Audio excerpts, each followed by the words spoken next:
He's rocking the McDavid socks. I'm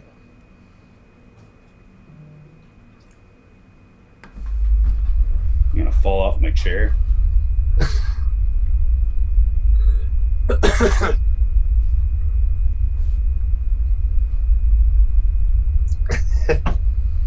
That's how we should start the show, with you in a position like that. Well, we should get a good start. We're starting to learn what it's like when you don't around these parts. So Yeah. maybe let's get a good fucking jump out there tonight, fellas.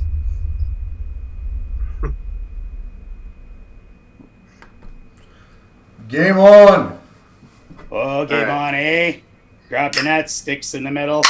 Time for another episode of Straight Off the Pipe. It's episode 25, the Mike Greer episode. You know what that means. We're going to be banging and crashing around for about an hour, and guaranteed one of us is going to separate a shoulder.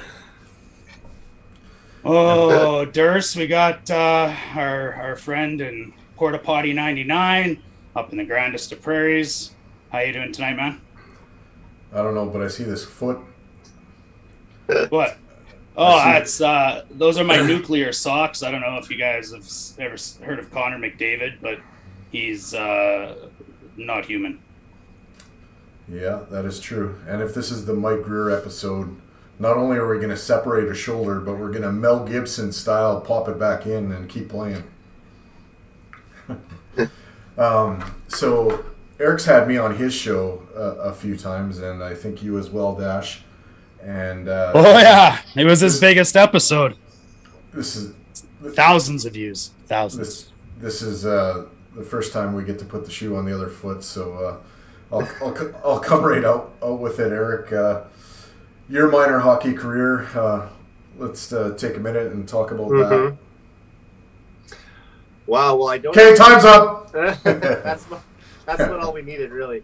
I don't have as many great stories as Dash did when he was on my show or anything like that. But let's see. I started playing minor hockey in '96, and played. Not ever really high level or anything. Tier 1 affiliate one time, but almost always Tier 2 throughout my minor hockey career. Played contact up until I was about 13, 14, and then I switched over to just playing rec because I had a couple concussions and just didn't have the frame to continue on playing body contact. I had the height, but I was just way too slim to be playing in the, a bantam and midget hockey against guys who had maybe 20, 30 pounds on me. So other than that, I was always I like to say that I was a Jordan Eberle kind of type player. That would probably be a player comparable for me. Sort of a offensive minded, decent hands kind of winger, not like a overly hard shot that was gonna, score from distance or anything. But I had decent wheels and good hands. But So what you're saying is you could toe drag the best of the NHL defensemen in the world and glorify, the worldwide with your first NHL goal and become a Canadian hero in World Junior. Man, that's a feat. Attaboy. Way to go, Eric. Yeah, exactly. No small comparable. No, not at all. And I mean, Eberle was a player that I really enjoyed watching with the Oilers too, and wish he was still here to be a part of this team. Sometimes I think, like, man, you look at this current group, if they could add just a 25-year-old Eberle in with this core, I mean, that would be such an addition to this group. Not to take even a guy like Yamamoto out or anything like that, but someone like Eberle in that spot would be just fantastic too. So now that we touched on the minor hockey career of yourself, tell everybody where your love affair with the Edmonton Oilers began. Yeah, well, it's funny because when I first started becoming a fan of the game, mid 90s, I would always start to hear lots of stories from my dad about Gretzky and all, how great of a player he was and sort of learning from him. But at that point, I didn't really necessarily have a favorite team. There was a few teams I liked. I enjoyed watching Gretzky on the Rangers at that time, at the tail end of his career, which is really the only part of Gretzky's career that I can remember. Um, I sort of like the Flyers too, because they had a player with the same name as me who was a superstar, of course, Eric Lindros. And the Mighty Ducks movies were really big for kids in the 90s of my age. So I had a soft spot for the Anaheim Mighty Ducks as well too. So between those three kind of teams, for the first couple of years that I watched hockey, those were the teams I followed. And then somewhere in the late 90s, I want to say around 99, is when I first started to learn about Gretzky's history with the Oilers and learn that he had his best days as a player in Edmonton. And that was something that I really didn't know about, because I obviously heard about his time with the Kings and I had seen him with the Rangers, but that first half of his career when he was at his absolute peak is what I missed, because I wasn't alive at that time, first of all. And just to kind of learn about it, that sort of slowly turned me into an Oilers fan. And basically for the last 22 years or so, I've just been obsessed with this team and followed it on a day-to-day basis. And you're a student of the great one. And I mean, that's what you named your podcast after, right? So yeah, absolutely. Well, on my first birthday, which would have been January 14th, 1990, my dad got me a Wayne Gretzky LA Kings jersey for my birthday, and I still have it. So I guess you could sort of say that I became a Gretzky fan at age 1, and I've been with, he's my ultimate hero in life. I've been lucky enough to meet some Oilers legends over the years, but Wayne is one that I still haven't checked off my bucket list yet. I was in the same room as him one time when he came to Saskatoon with Gordie Howe for a Kinsman charity dinner, and I got to watch him on stage tell old stories, but that was the closest I actually have come to meeting him. But yes, I'm a huge Gretzky fan. I have a closet full of Gretzky jerseys. I've basically read or watched anything and everything throughout my life that I could on his career, memorized a lot of his stats, and just he's my ultimate hero. And I would go as far to say that, I might even love Gretzky more than I love the Oilers. It's hard to say because he's the reason that I do love the Oilers. So it's hard to say to pick between the two. But obviously, he's my biggest hero, and like you said, named my podcast after him as well. So yeah, huge Gretzky fan. Well, next time you're in Edmonton, I'll give you a run for some of that memorabilia and jerseys. I got a closet full. I've got lunch pails from the 80s, Barbies, every McFarlane he's ever had, a jersey from every team he's ever been on. I've got an entire case behind me of every magazine he's ever been on, every Sports Illustrated, every newspaper across Canada the day he retired in 99. Wow. That's just off the top of my head. Oh, no, I definitely don't claim to have the biggest Wayne Gretzky collection, but in terms of like what I can get my hands on, I have been able to collect a lot on him, but I'm always fascinated and interested to see anyone else's Gretzky collection. And even before the podcast, I commented on, we have the same Gretzky All-Star jersey there. Off the top of my head, I can run through it quick. I have the home and away Gretzky Oilers. I have the black Gretzky Kings. I have the white Gretzky Blues jersey. I have his blue Rangers jersey, All-Star jersey, Canada Cup 87 jersey. And then, of course, I have a signed one as well, a signed white jersey from the 80s. That's my absolute prized possession. And, it's a quick story. I bought that in 2009 from a neighbor of my parents at the time. And he owned a hockey collectible store in the mall near our house. Excuse me. And he was selling this jersey that he had got from a trip to Vegas when he was picking up a bunch of memorabilia down there and brought it back. And it was he had the jersey and the case, and he was selling the whole thing for $1,800, I believe. And I would pay him in installments of like $200 that I made working at Safeway. So nice. This was like, this was how, such a good guy to let me do this too, because, I was making like $8.50 an hour at the time. So it took me a while to save up for this jersey that I was going to get. So once I had got to $1,000 and I had paid him for it, he said, "You know what? You've already got me $1,000. That's what I was charging for the jersey. I'll give you the case for free." So I've had it for 12 years now. It's my absolute prized possession, like I said. And I don't know what the going rate for a signed Gretzky jersey is now. I could, every time I'm in Edmonton or wherever, I'll look at, stores at the mall or wherever and see, what I can find for that kind of stuff. But I don't know how easy it would be to find a Gretzky jersey for $1,000 anymore. No, not even close. It's funny. Our jerseys are almost identical except for a few color swaps. Like I have the white LA Kings and that's a nice one blue too. St. Louis Blues. Yeah, crazy. Yeah. Nobody cares about that though. Other question, and I'll tell you mine first. But other question is like favorite Oiler moment that you've like attended live, and for me, you're on the Gretzky topic. I think there's lots. I mean, I've been to playoff games. I've been to a lot, but. For me, I was I think around 12 years old, and Wayne was a part of the LA Kings, and my dad took me to a game, and I never really went to too many games with my dad. I went to some with my mom and friends and that, but the fondest memory I have is watching Wayne break Gordy's record. I thought he had like a pretty average night, and at the end of the night he's got 4 points and he's beating Gordy's record, and he wins the game in overtime.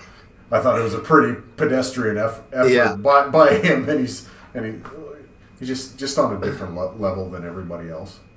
If I'm not mistaken, that was October 15th, 1989. So I was 9 months old. You were probably, like you said, around 12 at the time. Yeah. So, that game, it's one of the only times, and I didn't see that game until I was like 15 years old when they would show NHL Classics on TV. But I think one thing that stands out to me about this, I don't know if you guys have ever seen this or not too, but when Gretzky broke the record, that was a game-tying goal late in the third period to send the game to overtime. And when he broke it, the Edmonton fans at Northlands cheered as if the Oilers had just scored. And this was for a visiting player. I can't think of another time in hockey or maybe even sports where the home crowd has cheered that intensely for an opposing player to score. There's really only two places in the NHL that you'll get that kind of response from. One is Edmonton and the other is Montreal. They'll recognize, a historic event. But yeah, I mean, go back and watch that clip, and you'll just see how the fans go nuts when Gretzky gets that goal. And I think they were a little less excited when he got the overtime winner, but seeing him break the record live, there's lots of games, right? That was something like 6 games into the regular season that year. Yes, it stings to see the home team lose, but there's only one time that you'll ever see Gretzky break the all-time points record. So I think that fans still went home with a pretty good memory that night. Oh yeah, crazy that it happened in Edmonton. Really. What's yours, Dash? What do you got? Favorite live moment? I've told this story a few times, I think, and it was just because of the energy in the arena and how close I was to the action. But our season tickets back in 19 were, I want to say 6th row or something like that in one of the pie safe sections. And when Desharnais scored the overtime goal, kind of from the top of the circles there as he was creeping in, and Dry, that's right, and Dry sauced one from the corner there. Dry, like, Desharnais put it in, and Dry just put his arms in the air and stood where he was up against the boards, and the whole team came to him. And as they celebrated that overtime goal, we all kind of rushed down to the glass, and I was one of the first guys there. And my face was 6 inches away from those guys, and I was screaming and they were screaming. And it was just like, I felt like I was on the ice celebrating with them for that goal. But man, I've seen a ton of great games live there, being a season ticket holder. Everly's goal was awesome. Me being from Regina and knowing Everly's family and being friends with his cousins, I've always watched his career close. So seeing that first goal was awesome. I remember the first game, the first goal that Yakupov ever scored was also the same game that Schultz ever scored. Eric and I talked about on his podcast watching George Larocque's first career or only career hat trick. I got to come to that game in Edmonton, so that was the time I got to go down to the dressing room and got my Doug Waite jersey autographed and got to see, I was basically in the middle of the media scrum with George Larocque. So there's some pretty cool moments, but that one celebrating the overtime goal is always going to be my favorite unless something can top that. So yeah, 3 games this past week since we were last on, and we've got the former goalie in BC, Chad Graham's commenting here on YouTube, he's watching on Facebook, and he's talking about 96. Jesus, I'm old, referring to you, and then he's wanting to. Well, he's saying that he had a game sheet of Connor's first NHL goal. Oh, nice. And nice. He's telling us to hurry up and let's talk about Stuart Skinner. Yeah. So I guess we can go on the Stuart Skinner topic, I guess now. If I can just for 1 second tell you my favorite memory that I also have of watching the Oilers, I'll quickly say. Like my first one in 2006, you never forget your first game, right? And even though they lost to the Flames 4-1, and that's a disappointing, first time seeing it, just getting to go to Northlands for the first time was such a cool experience. And also I went to the 2016 Heritage Classic in Winnipeg, and that, nice. That game was awesome, but I even think I enjoyed the alumni game even more, because that's when I got to see all the legends on the ice. And it might be the only time I ever actually get to see Gretzky play live. So it's not Gretzky in his prime or anything. It is an old-timers game. But just to get to see him on the ice was such a cool experience.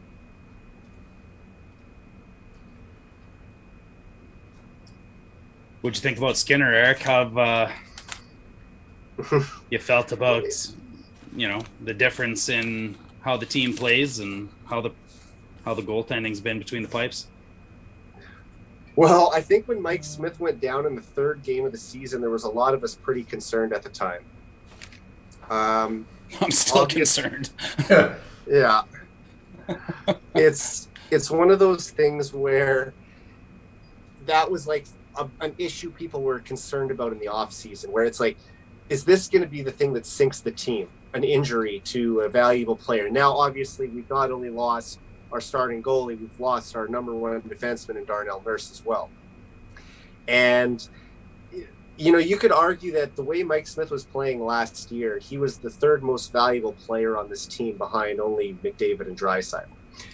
And I will say with Mikko Koskinen, he has given us stellar performances at times. And then he has also given us some less than stellar performances.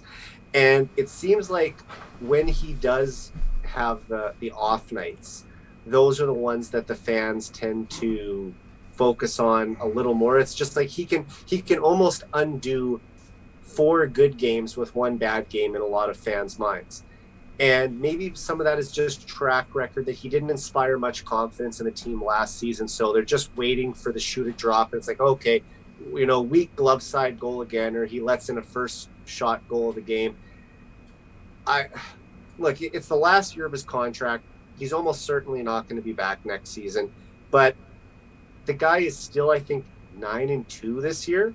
So despite what his save percentage and his goals against average are, he's still given the team results. And regardless of how much of that falls on the shoulders of the superstars carrying the load offensively, he's still getting the wins. So, yeah, I'm not going to say that, I think that Mikko should be the starting goalie the rest of the way, but at times I think he is capable of giving the Oilers quality starts. Yeah, I liked Skinner a lot more than I thought I would. Koskinen, I can't disagree with anything Eric said there. Like, that's not an untruth, but the fact of the matter is that it doesn't matter how stellar of a performance that Koskinen has put forward. It's that one shit goal, and it's the timing of it. And but see, that's what I said. Like he undoes a lot of the goodwill that he's built up with fans with one bad goal. And his teammates. I feel like they play a different game in front of him. I'm not sure that there's the trust there. He led the league in the entire NHL in like, there was a stat that Clear Sight Analytics does for, they track grade A chances, but they also track like low scoring chances. And Mikko Koskinen led the league last season in allowing goals on low percentage scoring chances. He's second in the league in allowing them again this year. He had 10 and 14 starts or whatever it is. Like, every game almost there's a goal. In the last 5 that he played, he allowed a goal on the first 4 shots in 4 of them. You're putting your team behind. And what I loved about Skinner was in the first 5 minutes of that game against Chicago, Patrick Kane had 2 grade A chances from the slot. One was a nice pass, and the other one was a bounce off of a skate, maybe. I can't remember. That came right to him in the slot. And both times, he absolutely stoned them. And there was another big save on somebody at about a minute and a half in the game. And I saw those 3 saves, and when the third one happened against Kane, I went, yep, that Koskinen would have let one of those in. Yeah. And it would have been us playing from behind again. And then that's a different style of game. We're chasing it. And now you've got Skinner, who I think played absolutely phenomenally, even better the game before, like 46 saves and a 9.79. And the game after that was, 29 saves and a 9.35 last night. Right. This is a goalie that's given us a chance to win every single time he's been in the net. Koskinen, yeah, sure, his record's nice, and he's probably outplayed his second string value. And this is maybe the most disrespected 9-1 start a goalie's ever had. But at the same time, I don't think his team trusts him. I don't think that they play good enough in front of him either, and it makes a big difference. Chad's been piping up here. The goalie is hot on the goalie front here. He's back on the Dustin Schwartz and shit. And the one shit goal is Dustin keeping him deep in his net and on his knees, and Skinner isn't buying Schwartz and his joke odds play. He's out fighting a foot outside his crease. I think Skinner played aggressively, I thought, yeah. The one goal he gave up against Winnipeg on Euler's, rocket top corner, he was down and he was kind of in the middle of his crease. Yeah. He wasn't out, but I still think if he was out and he was square to the puck, he's still not saving that. That was a carry. No, that was a perfect shot. Yeah, and Nurse did kind of skate in front of him, and if you watch the play, I did, and I broke it down because I wanted to show my sons the whole thing.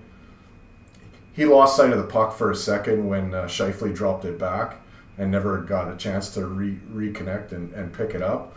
But still, that was a perfect shot, just underneath the bar, and it was whistling, and I don't think if he did everything right, he would have saved that. In Skinner's 4 games, he's had 1 hiccup. I can live with that. That's pretty quality goaltending. If you and it wasn't even a bad save. He just, mishandled the puck. Took his pool cue and mischalked it and got 20% of it and bounced one out to the crease. Like, and people wanted to. People were harping on him to stay in his net. He wasn't really that far out of his net. He was just at the side of the post and tried to play it behind. And if that's your second game in the NHL and that's the only mistake you've made, and now you're at the point where you are, he was the best player for the Oilers, hands down, against Detroit. He was, again, absolutely formidable against the Sabres, and I think the team should be embarrassed for the effort that they put in front of Skinner after what they'd already done with him in front of Detroit. And then, he gets his chances and just keeps stealing games. Like, Koskinen won us one game all year, St. Louis. That was the one game where he kept us in it and made big saves when he needed to make them, and then the team won. Look at what Markstrom's doing down south. He's putting them in games every single night. Like, we just don't have that, and I don't know. But at the end of that's the not day, taking anything away from Skinner, but right. And just in fairness, though, you could say that yes, Markstrom is winning the Flames some games, but McDavid and Draisaitl are also winning the Oilers some games, and the Flames don't have that either. So it's every team is going to have something that is. At least every good team is going to have something that's elite that's getting them those victories on a consistent basis. And I basically agree with everything you said. The biggest thing for me with Skinner is there's been so much talk about the Oilers needing to go out and get a goalie. And that, Mike Smith and Mikko Koskinen have taken the Oilers to the playoffs 2 years in a row, and they've both faltered in the first round the past two springs. Can they really run it back a third time, or do the Oilers need to address that by the trade deadline and bring in another goaltender?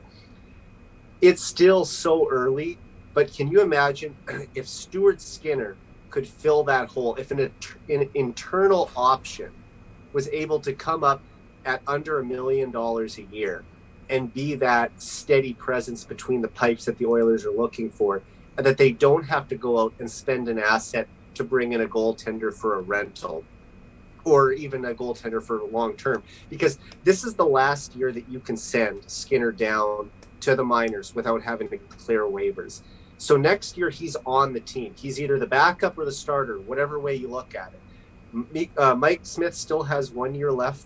Koskinen is done. So are you going to go with Smith and Skinner next season, or are you going to try and look at trading Mike Smith if he waives his no move and bringing in someone else to play Skinner? Who knows? But all I'm just saying is it's been a long time since the Oilers have had a homegrown goalie prospect. Devin Dubnyk was the last one. Well, they've only done it twice, Eric.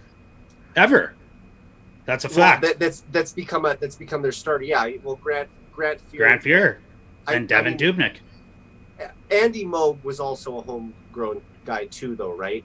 But I guess you could say, was Fuhr's backup in a sense. I guess they kind of split duties. But sure. I see what you're saying though, in terms of like who was the guy, because in the playoffs, Grant Fuhr always played, right? Him and Moog might have split time during the regular season, but when it was crunch time, Fuhr was the guy in there. Yeah. But we traded for Ranford, we traded for Roley, like all those. Curtis Joseph. None of our goalies have ever made it since then. Yeah. And if you look at the Oilers' track record of drafting the last 5-6 years, they've taken a goalie in almost every draft.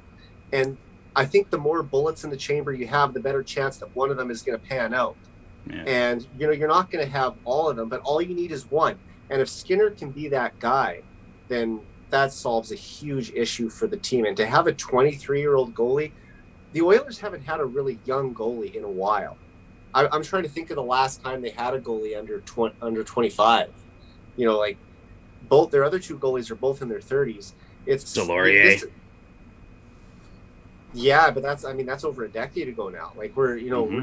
And I think it's the last time though. There might be one that I'm missing. I know Tyler Bunz played one game for the Oilers, so that doesn't really count in terms of what we're talking about.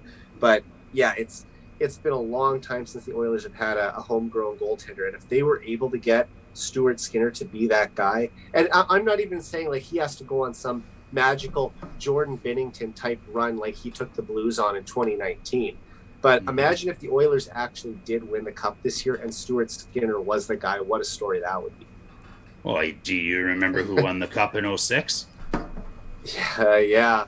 And it's funny remember you say who that. Their goalie was? A guy from, well, I know that he's considered like an Edmonton area guy, but he was actually born in Saskatoon. And it's funny because one of when I was a real little kid, the daycare that I went to, Cam Ward went to it just like several years before I did, because I think he's I think he's 4 or 5 years older than I am. But so there definitely is a Saskatoon and Edmonton connection with him, and unfortunately he caused myself and every Oilers fan that spring a lot of heartbreak. So there's Patrick Waugh in '86 too, right? Like there's been times where a rookie goaltender. That's why I said I don't even want to put any pressure on Stuart Skinner like that. I'm just saying, if he was even able to become the backup this year, like if he basically took a job away from Mikko Koskinen and said, you know what, I'm one of the 2 goalies here now, so it's Mike Smith and I running the rest of the way. I think that would be a huge win for the team, even. Yeah. So who plays in Dallas? Because it's back to back, right? So someone is going to have to play Arizona. Someone is going to have to play Dallas. Do you save Skinner for Arizona because that's the weaker team and you have the better chance to beat them? Not that Dallas are world beaters or anything. I could see them going to Mikko against the Stars just because you don't want him sitting for too long, and then going back to Skinner the next night in Arizona against a team that you should beat 9 times out of 10, if not 10 times out of 10. So I think Stuart Skinner has a really good chance to get the win there. And I think going back to a veteran against the Stars like Mikko Koskinen is a good decision as well. I don't think you sit a goalie that wins. Okay. So I think I think if Skinner wins, I think he plays again against Dallas. He's earned it from the last 2. And what if he got a shutout? What if he shut out the Stars and that's his first NHL shutout? Do you run him back against Arizona the next night? Yeah. Yeah, Tippett's done it lots. Tippett's ran Koskinen on back-to-backs. I'd say probably 6-7 times already in the last few years. And if you look at Koskinen's record in playing back-to-backs, he's actually quite successful in them. So, not that has anything to do with Skinner playing back-to-backs, but I think Tippett would do it based on that type of history. And I don't think Arizona's going to give him a lot of trouble, sweat. Yeah. What about they finish up? I know we're looking down the road here, but they're playing Vegas after that, and that's a tougher team. Do you if he's playing well throughout, then do you just say, you know what, just keep going? Yeah, and you got 3 days off or whatever before Vegas. Hell yeah, absolutely. And Mikko did play quite well in Vegas when they won there early back in October. So it is kind of nice to also, this is kind of off topic, but to get 2 of the 4 games against Vegas out of the way early, especially with both of those games being in their barn, and then they have to come to Edmonton for the last 2. So if the Oilers can pick up another win on the road in Vegas, now they're really setting themselves up to do well in that division, because those are points that the Golden Knights just can't get back.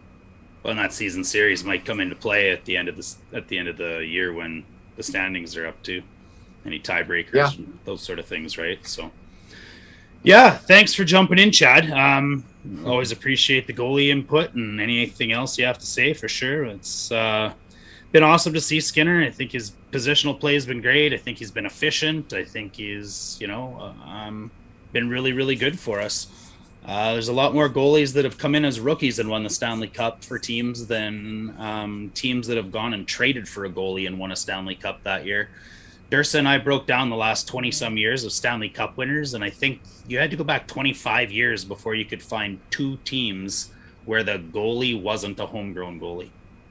And that was Patrick Waugh in Colorado.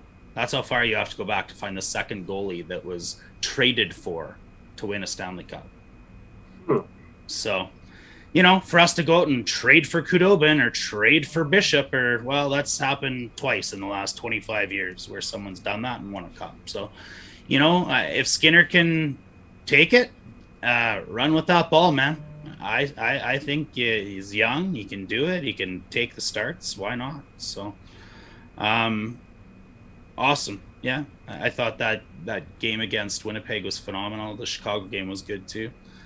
That Chicago game was a track meet, hey boys. Like that felt like some 80s Oilers hockey. If you ever want to go back and watch it, Eric, like that, I felt like that was Savard and Larmer flying up and down the ice with Gretzky and Curry there. There was a lot of high high scoring chances and grade A chances back and forth. A lot of giveaways, a lot of takeaways. Oh, I'm a big fan of 80s hockey. I mean, despite not being around for much of it, I guess I can claim that I was around for about 1 year of 80s hockey.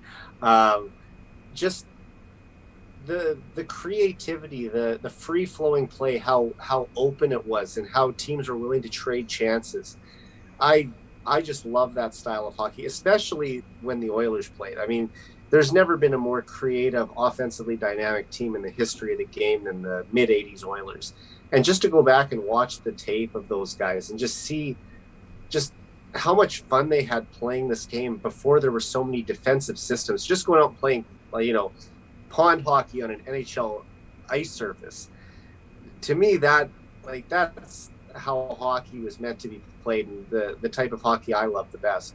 So, yeah, it's we're starting to see some high-scoring games a lot more often with the Oilers this year. I mean, I think they have 68 goals in 15 games so far, or 16 games so far this year. So if I do some quick math here, let's do this on the 21 fly. On the power play and 3 shorthanded after last night. So they're averaging 4.53 goals per game. And I don't think I have to tell any of you guys, and we all sort of know this, if you're scoring 4.5 goals on a regular basis, you're going to win a lot of hockey games. And if you look at the standings right now, it should come as no surprise to anyone that the Oilers are 13-4. Yeah, absolutely. They've scored 5 or more goals in a lot of games this year. I would say that game last night was a lot like pond hockey, except for in pond hockey you don't have a 4-minute and 50-second shift in the other team. In the other team's end. I mean, that was fun though.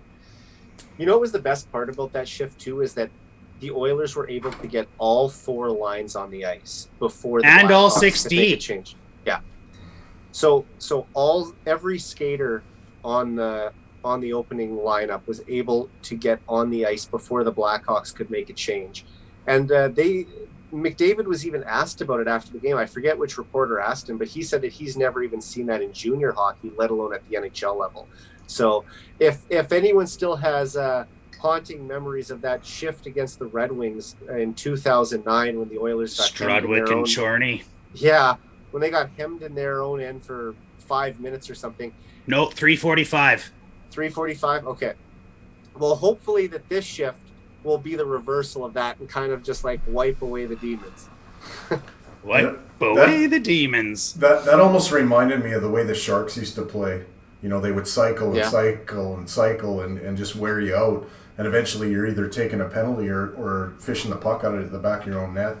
Unfortunately, that didn't happen last night, but I saw a few jokes like that. That was the most time Caleb Jones spent on Rogers Place ice in probably 2 seasons. Like, I like the tweet I read about, Caleb Jones was complaining he didn't get enough ice time. There you go. They owed it to him. Yeah. The Cult of Hockey broke that shift down, actually. I got some notes here.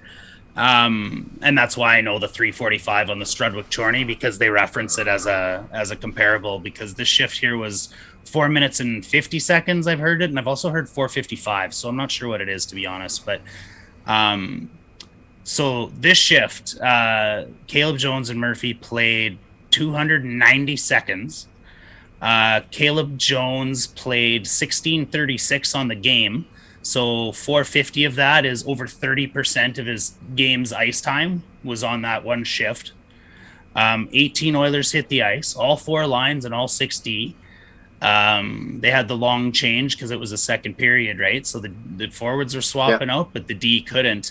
The Oilers completed 46 passes on that shift.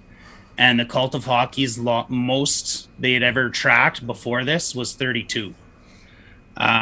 46 completed passes.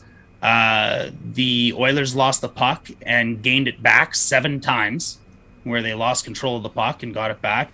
And over that 4 minutes and 50 seconds, they got 9 shots on net, 2 of which were grade A chances. And one of those grade A chances, boys, how did Bouchard miss that open net and cream that crossbar? Oh, That shift And had you know me what? off my couch. Like I thought that was it. Like there's no way that wasn't ending in a goal or a penalty. You got to give those guys credit, but Bouchard let them off the hook, yo. I laugh pretty hard at Jack Michaels saying, I think he might have hit the post. Yeah. Yeah. You could hear it in Grand Prairie, but he might have hit the post. Hey, congrats to Jack Michael on his first national game, by the way. He's earned That was awesome. That was great. I hope he's going to be doing some playoff games this year too. I know there's been a lot of Oilers fans pushing for that. Oh, I clamor for that all day, yeah. You know, this probably isn't something that a lot of people had on the front of their minds, but I'm a big stats guy. And anyone who follows me knows that I post a lot of Oilers-related stats. And if Bouchard would have At crushed Eric that... Friesen on Twitter. Yeah. If thanks for the plug there too, Dash. And you know, if he would have shot that puck home, that would have been Connor's 400th NHL assist. So that would have been a milestone night at Rogers Place. And not that it takes it away anything, but he's almost certainly going to hit that milestone on this road trip now. And, you know, it's cool that he's going to be the fourth fastest player in NHL history to reach 400 assists. And it's going to be remarkable no matter where it happens, but it's probably going to be in Dallas on Tuesday night as opposed to if it could have been on hockey night in Canada on home ice. Yeah. I don't know. I kind of wish that he would have hit the milestone there. Yeah, especially with Jack on the call. I don't know if he's calling the Dallas game or not, but I think it's a regional game. Oh yeah, that's right. But yeah, no, fun game for sure. You know, two shorties for a penalty kill that was already second in the NHL, and you know, that penalty kills scored 3 goals and only let up 6 all year. Like the freaking power play for the entire season's -3, fellas. I think that's nuts. Mm-hmm. I really liked Sevier. I thought that was probably his best game of the year. I love that he played center. I love that he won every single one of his face-offs. I wouldn't mind even seeing him between Cassian and Fogle.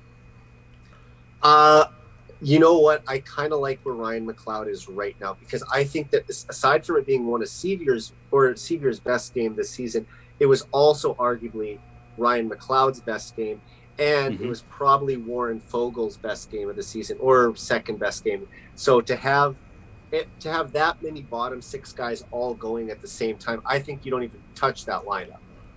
They were. Yeah, I like the size on that line when McLeod's there too. So do I. Sorry to cut you off, Durs.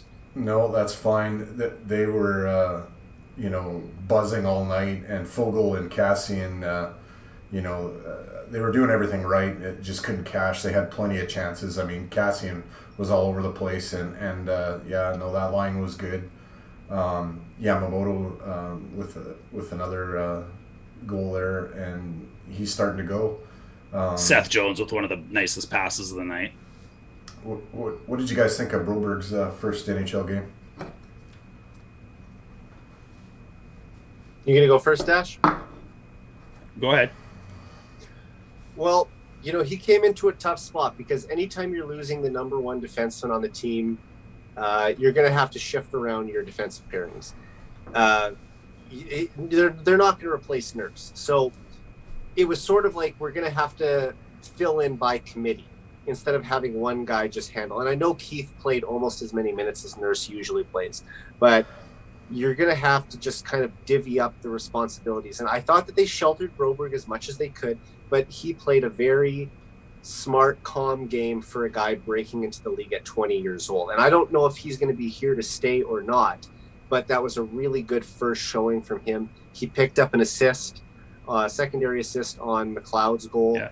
And, one thing about that game for Broberg, I didn't notice him for too much of the game. There was a few times that he caught my eye, but almost the rest of the time he was on the ice, he was unnoticeable. And I think that that's a good thing, especially for a young defenseman. If he's unnoticeable, it probably means that he didn't do anything wrong. So I would say that Broberg had a fairly good performance to start, and Dave Tippett was very complimentary of him after the game.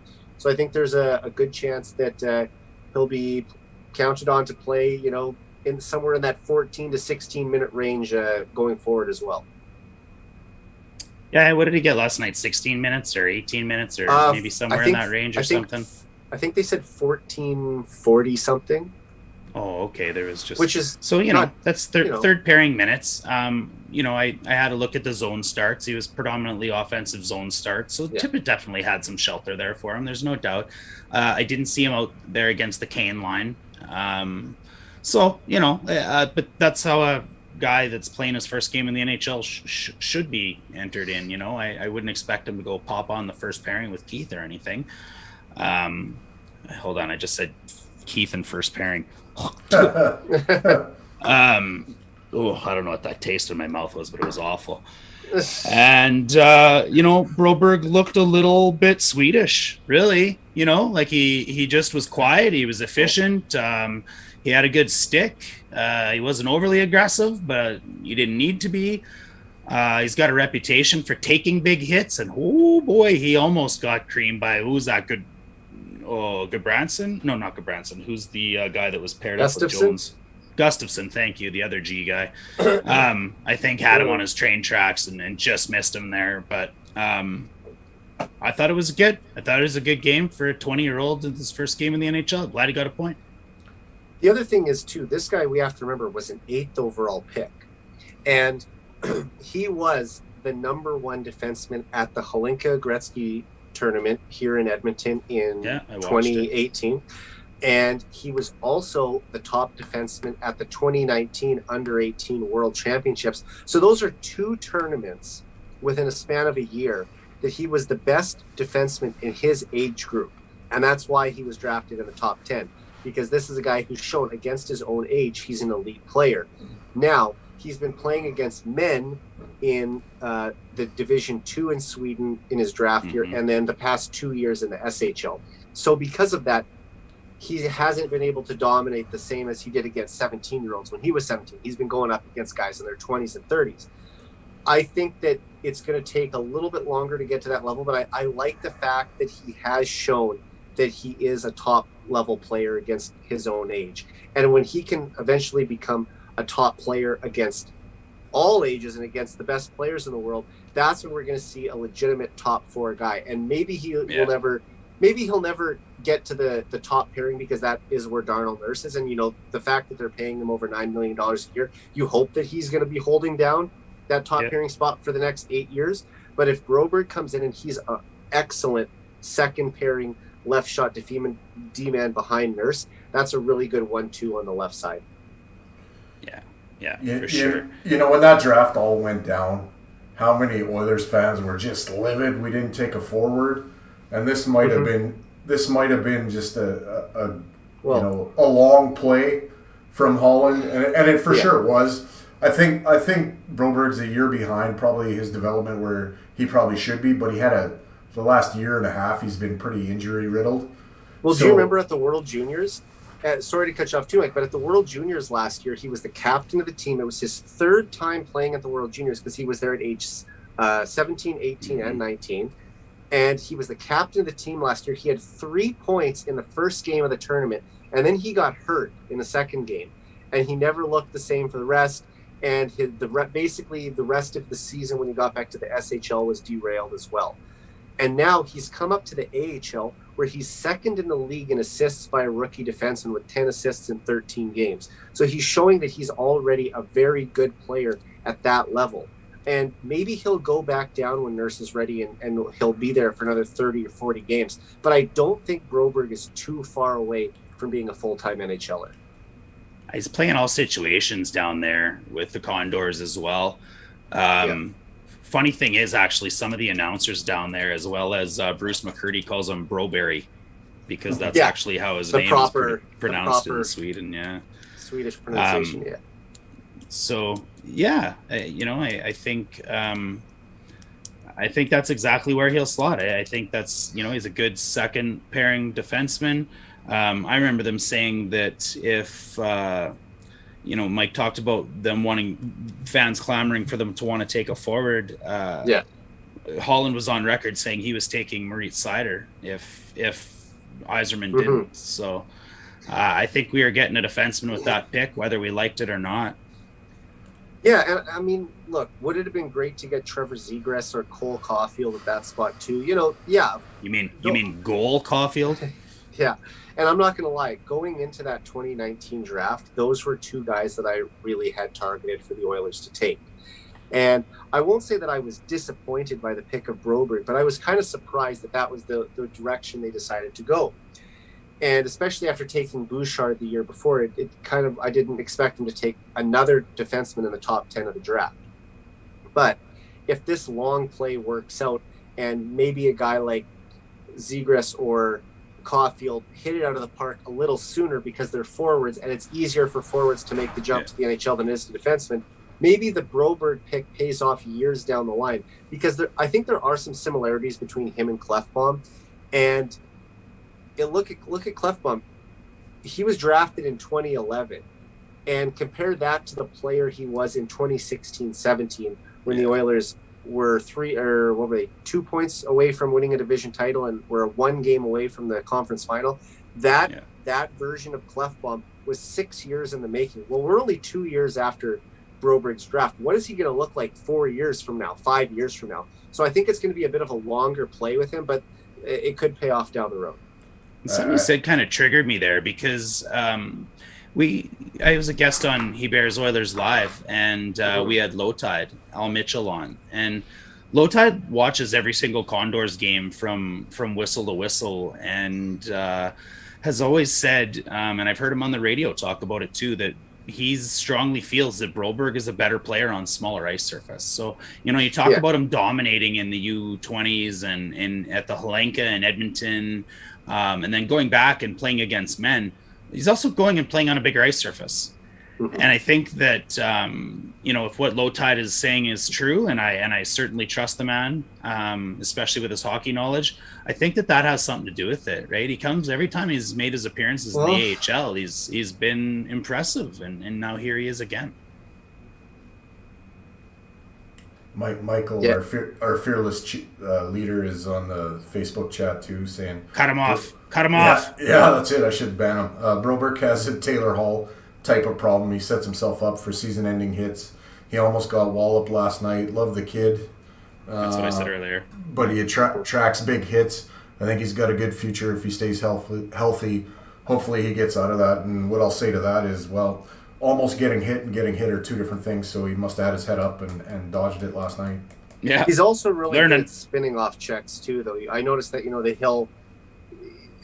he's got the vision out there to see these players coming and make a move, even if it is at the last second to dodge oncoming attackers too. So he's going to learn, and I'm sure that there will be veteran defenders who will point these things out to him to, not get yourself in trouble and kind of position yourself in a way where you're, going to avoid contact when possible. So I think that Broberg is still young and learning, but right now the signs are very positive. And the fact that we have Bouchard and Broberg both playing here at the same time, that's a huge sign for the organization. Killer bees. And a good check mark for Holland too. Yeah, exactly. Nice segue maybe here or not, but left-handed defenseman. We brought up Nurse a couple times now. We had one game to see what we're like without our number one defenseman. I'm not sure we were challenged. Keith took his 25 minutes, and good for him. I don't know how those pairings will fare up against a Vegas or something else, but it pisses me off. And Nurse, I don't know why he doesn't get the respect that he does. And I'm going to tee up Dursa here, and maybe we'll hit our segment, and this is good timing for it. And we're going to, I'm sure Eric, we got a couple segments we do around here, and one when we need to blow off some steam is our oil blowout. And, Darnell Nurse, I saw a moment in that game versus Winnipeg, obviously prior to his injury, and it was towards the end of the game, and I don't know if you guys remember this, but it was just to the right of the goalie, Skinner, I guess, and Scheifele and McDavid were kind of pushing around a little bit, and then they kind of came to gloves in the face or whatever, and Nurse was in the crease at the time, and he jetted over there faster than I don't know what, and was right in Scheifele's face and made sure that McDavid was okay and nothing else was going to happen there. And that doesn't show up on stats, that doesn't show up on analytics, that doesn't show up in your Corski or your Fenski. But what it does do is make Connor McDavid feel like he can play an inch taller.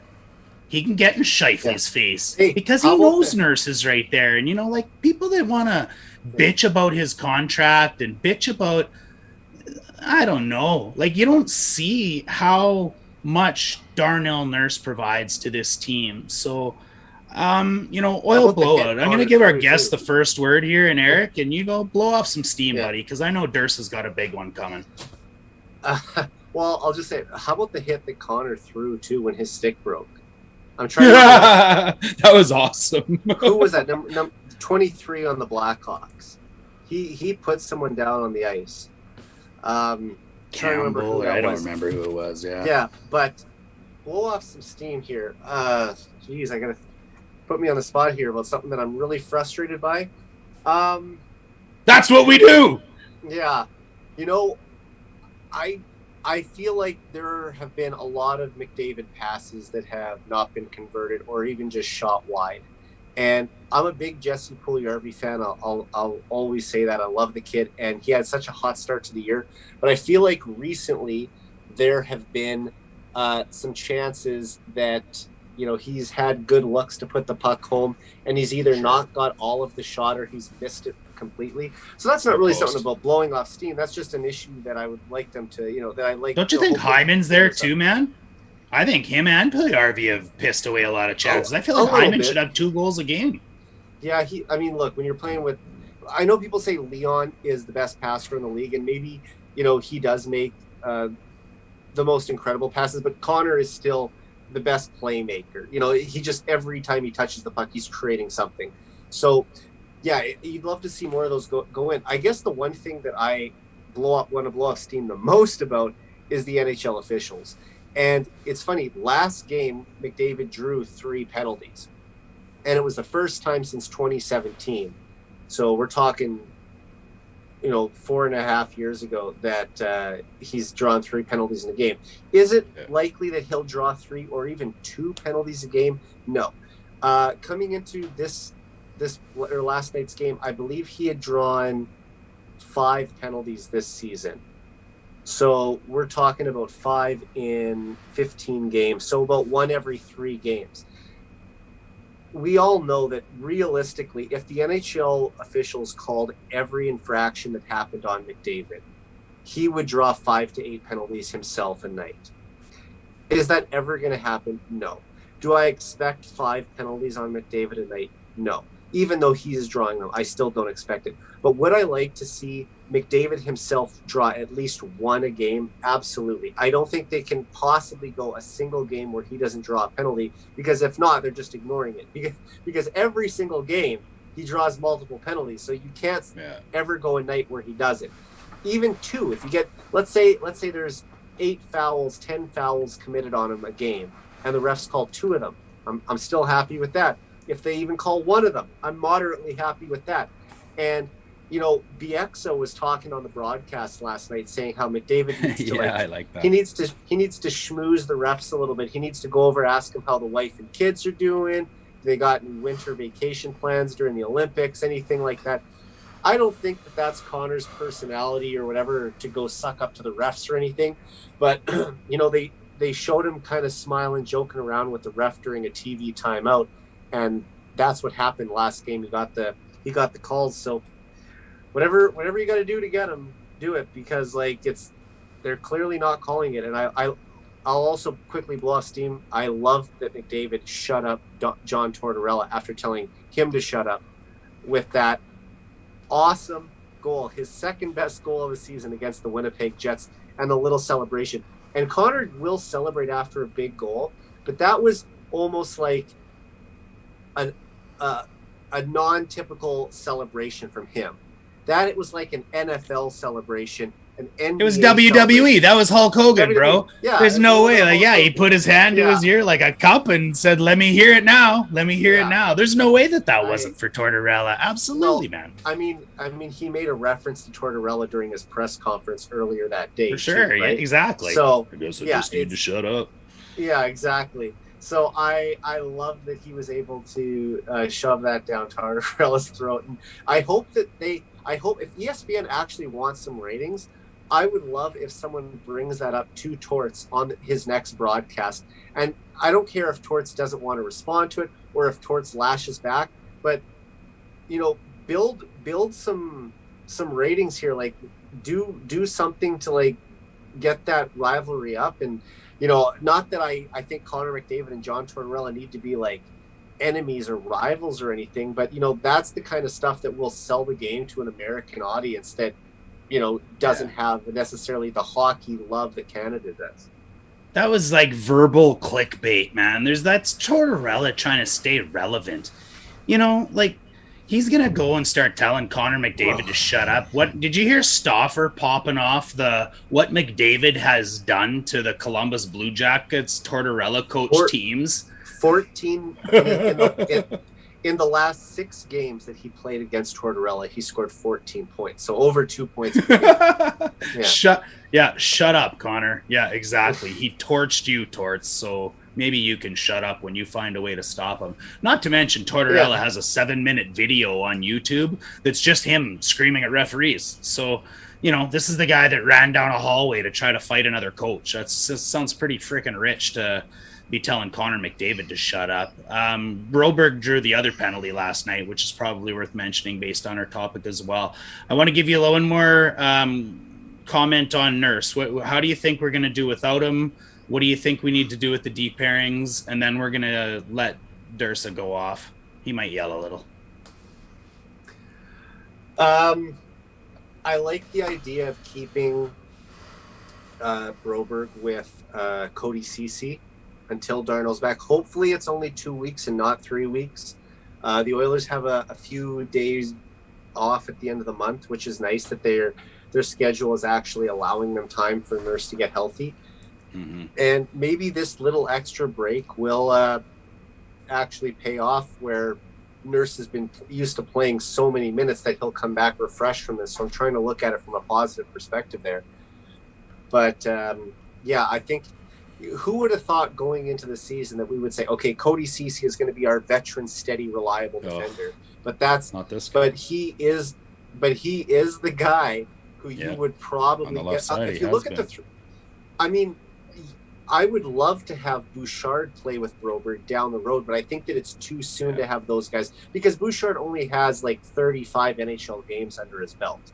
So to ask him to be the veteran on a pairing with Broberg is a lot to ask. Yeah. So he's got 35. That means they've got 36 together. So and you don't want Tyson Barrie as his partner, because you want him to have someone who is going to take care of their own zone more than he necessarily has to, and sort of be the leader in their own end. So I think Cody Ceci is the guy to play there. Duncan Keith is going to have to keep playing elevated minutes, and he's going to have to try and turn back the clock 5 years and be the Duncan Keith of old. And even if that doesn't mean score the way Duncan Keith used to, at least defend close to the same level that we're used to seeing from him. And last night I thought was a pretty good sign from him. And aside from that, like I said, you still can't replace Nurse, but Tyson Barrie looked good on the power play. I'd like to see Bouchard get a little more power play time too with Nurse out here. And overall, I think that because the schedule isn't too daunting, especially with the next few games, that they might be able to survive this and still, like, just looking at this 6 to 9 games that Nurse might miss, if they can come out of those games above 500 for that section, then I think they did pretty well.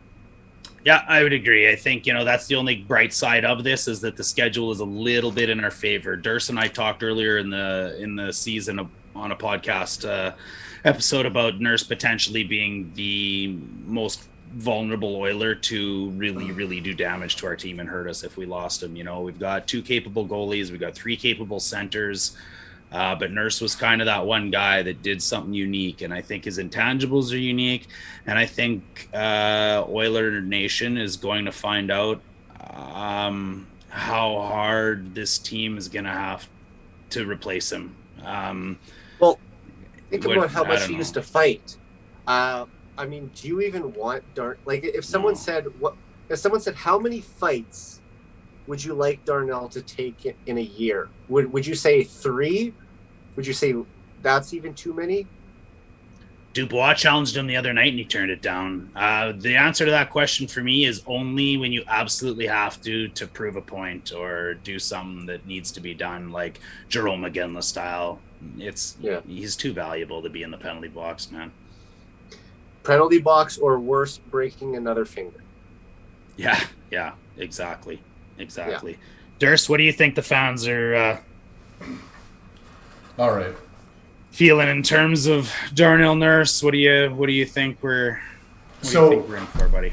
So last night was the first game really that we've played without him, and they did all right. What I'll say is I think Duncan Keith got up to play against his old team. He had some money on the board. Yeah, that novelty is not going to be there every night, and what's going to start to happen is those minutes that Nurse logs is going to start to wear and tear on the other defensemen that we have. For too long, too many people have underestimated what that guy brings to the table. No, he's not the second coming of Chris Pronger, but he's probably the most closest. He has some Chris Pronger. He's probably the closest facsimile to it. Oh, he makes too much. He makes too much money. Yeah, well, we've underpaid him for a while. Not yet. Right. That starts next year. But at $5.6 million, I think he's underpaid at the moment. For sure, he's a bargain. Of course, he is. Big time. And what people don't do is they think that he should be Chris Pronger. Well, he isn't. But how much would Chris Pronger be getting paid next year? A hell of a lot more than what Darnell's going to get paid. So Chris Pronger would be making $11 million or 13. It's depending on who it is. Yeah. You're in a different era now. There's inflation. There's all that. Everything that happened this summer put Darnell into a different bracket. Would you rather have Darnell Nurse than Seth Jones? I would. Yeah. Yeah. It's funny because those were the top two defensemen in the 2013 draft, and Jones was getting a lot of buzz about going first overall and ended up dropping to fourth, and we were able to get Darnell at seventh overall. Based on up until today, you could probably say Jones has had the more accomplished NHL career. Yeah. But if I was given the choice of who would I rather have for the next 8 years from this point until 2030, I would rather have Darnell Nurse. I think he can do more for a team, and this is the part where I probably separate the old man and the kind of eye test from the analytics crowd. The calculator kids wish that they could have 6 carbon copies of Oscar Klefbom as their blue line. And I got nothing against Oscar. I think he's a hell of a player, but I don't think 6 Oscar Klefboms wins you a Stanley Cup. Because I don't even think they want 6 of him. I think from what the analytics people sound like, they would rather have 6 Cale Makars or 6 Quinn Hughes. Yeah, I just mean from an Oilers standpoint. Okay. Yeah, we want to clone Oscar and make that our blue line, and I don't think that gets it. I don't think that gets it done in the playoffs. The game turns a little bit more muddy, and Darnell can handle that, and there's value to that, and he's out with a broken finger. That's the most severe injury he's had as an Oiler, and honestly, it's fuck all, really. And knock on wood, nothing else happens to him for the rest of the season because he's a valuable piece. And we're going to start to feel it in a couple of games from now. We'll be all right in Dallas. We'll be all right in Phoenix. But after that, we're gonna start to feel it. And I'm with you. If they come out of this 500, that means that Stuart Skinner and Mikko Koskinen have played really, really fucking well. Yeah. I mean, put it this way. He played 326 consecutive games before missing last night's game. Yeah. The last time he missed a hockey game was in February of 2017. So we're going back quite a ways to his last injuries. I think overall you have to be impressed with how durable he's been for a guy who plays a really physical style of hockey. Well, just the position. I mean, you can hide on the ice as a forward. You can be a lazy left winger and hide on the ice and not get hurt. You can't do that. You absolutely can't do that as a defenseman that's playing 30 minutes a night, and competing the way he does. Does he get timid the next time a shot's fired at him to block it? Probably not. He probably doesn't change a thing. And you know, McDavid ratchets up the physicality against Winnipeg, and Scheifele takes offense to it and goes after him. Who's the first guy that's right there right now? It's Darnell. Yeah. And honestly, if I'm any other team, you know, if I'm on a different team, any other team, the guy that scares me the most isn't Zach Cassian. It's Darnell Nurse. From a toe-to-toe, and you ask about how many times should he fight a year, probably under 5. Yeah. Yeah. I mean, that's one every 16 games. So you're looking at one a month or less than one a month. And he did Dubois a favor by not engaging in that, because he would have killed him. I mean, the guy can fight. He can go to toe-to-toe with anybody. He's fought Lucic twice in his career. Yeah. He fought Lucic before he was an Oiler, during Nurse's rookie year, and then he fought Lucic last year, right after his Oiler career was done. So, you know, and both fights were kind of the same thing. Like, Cassian will get into that fight if he drops the gloves, and he'll think that he can beat Milan Lucic. Nurse doesn't think that. He thinks about, you know, being tactical and living to fight another day, and that's why he's good at what he does, and he's strong as hell. Mm-hmm. The guy is like, look at his whole family. I mean, they're all unbelievable super athletes. athletes. Yeah. So who are these people that want to trade the guy? Like, honestly, like have you ever watched hockey? Do you know anything about it? I think it's one of those things similar to what we talked about with Koskinen. If you do something wrong that Oilers fans remember, it's almost like, for a lot of the fan base, it's very hard for them to ever forget that blunder. And earlier in Nurse's career, he might have not been as good of a shutdown defender as he is today. And there might have been some defensive lapses on his part.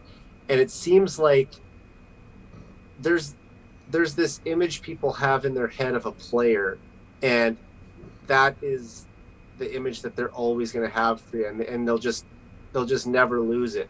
So the people who don't like Nurse, or the people who thought Draisaitl was overpaid or is a product of Connor McDavid, you know, I don't know if there's ever going to be changing their mindset. I would just hope that more fans than not in Edmonton appreciate Darnell Nurse. That's the kind of stuff we expect from fans in Toronto or Calgary or outside this market anywhere. But the fans inside of oil country who watch this team night after night after night, I want them, or I hope that they appreciate everything that he brings to the table. Last year, he scored, 16 even strength goals.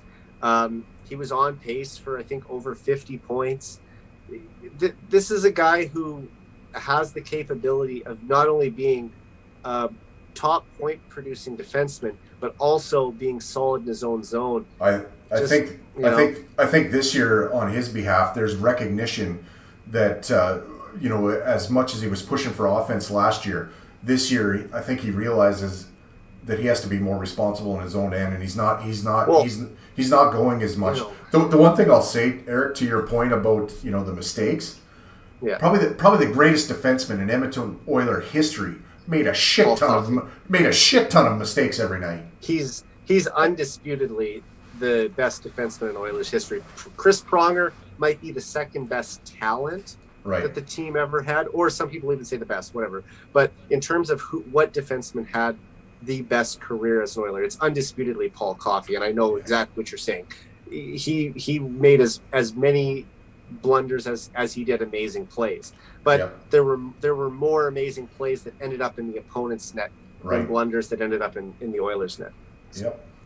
Darnell Nurse is the number one Oiler in time on ice. He's top 5 in the NHL in time on ice. He's top 3 in time on ice 5-on-5. He's top 5 in the NHL in time on ice on the PK. That number 2 PK in the league suffers without Darnell Nurse too, man. Like, there's more than just losing what we've lost 5-on-5 and with the toughness, and Nurse does a lot of things for this team. Well, let's not also forget that in overtime, he's the go-to guy on the blue line. And as much credit as Connor McDavid and Leon Draisaitl get for being, the two most dominant players in 3-on-3 hockey, you need to have a defenseman out there who can skate and who can keep up with those guys. And Darnell Nurse is one of the best skating defensemen in the league, which is rare for a guy who's 6'4", 6'5", to be able to skate as well as he does. And he's right up there in the play or gets back depending on the situation. So that's another situation where he thrives in, if you want to call that a special team as well, a 3-on-3 situation. So we've lapped the hour here. I think we'll kind of, there's Dallas and Phoenix coming up this week. Any predictions on that? And then we'll go to final words and we'll close here right away. 3 games, including Vegas. So I think, I hope we beat Arizona. I know we can play down to poorer teams level and get slow starts, but even with a slow start and half of a team on life support, we should be able to beat the Coyotes. So I'm going to check that box. I'm a little bit scared we come off of a high and go into a low against Dallas, because that's happened to us. And the Vegas game, I'm not sure. I don't know. I think, it's going to be on Vegas ice. The realistic part of me wants to say we're going to go 1-2 this week, to be honest, you guys. But I don't know. What do you think? The last road trip you look at it, the Oilers came back 2-3, and they beat 2 good teams. They lost to 2 bad teams, and they lost to 1 good team. And, they're still 13-4, which is a great record. But looking at this road trip, I think that Arizona is a win. I don't want to say a guaranteed win, but they beat them 5-1 pretty handily last time, and I expect another win there. I think that Vegas might be a loss. And looking at the Dallas game, Dallas is a .500 hockey team.